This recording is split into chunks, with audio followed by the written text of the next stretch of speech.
you're talking about something very different. You're talking about a state that's scared, a regime that cannot risk people saying what they really think. And the reason they cannot risk people saying what they really think is because what they really think is this is an utterly unfair, corrupt, barbaric regime. And that's the words that cannot get out. They're not allowed to say, hey, there's factory workers haven't had their pay for 6 months. They're not allowed to say, hey, our bank accounts are being pilfered. They're not allowed to say what's happened to our pensions. They're not allowed to say, where is the IRGC getting all this money from? Where is it coming from? It's our money. They're not allowed to say that. If they dare to say that, they're going to be in trouble. That, I think, is what's going on. And I think that's why the central theme about this organisation, accountable only to the Supreme Leader. This organisation, they're not poor. The mullahs aren't poor. They're not living in poverty. The IRGC are not living in poverty. They've got billions. Billions to finance events in Syria.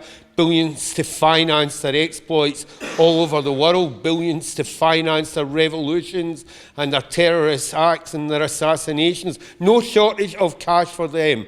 Plenty of shortage of cash for ordinary Iranians. That's what they're frightened about. That's what's not allowed to get out. So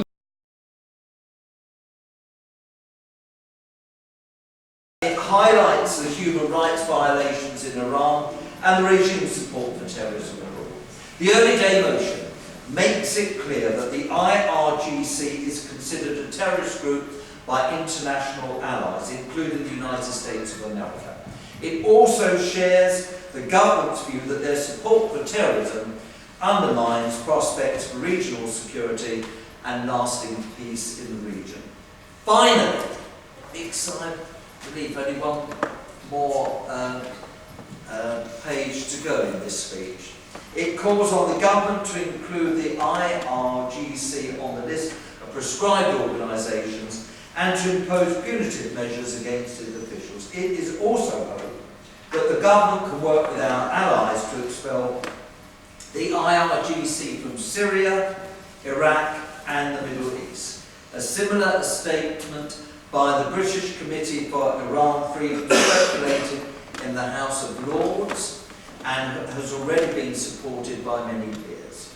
So, ladies and gentlemen, I hope that the government, who obviously are distracted by all that's going on pre-Brexit, heeds this recommendation and also recognises the Iranian resistance movement.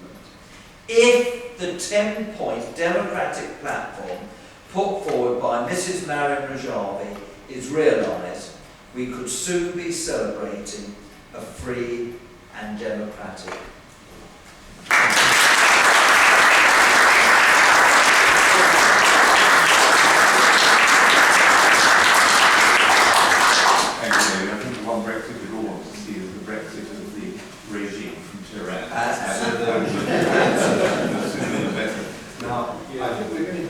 Short film, so we're almost finished, but as we realise, we have rather reversed yes. To hear that excellent speech from today. Now, let's just watch this. Sorry.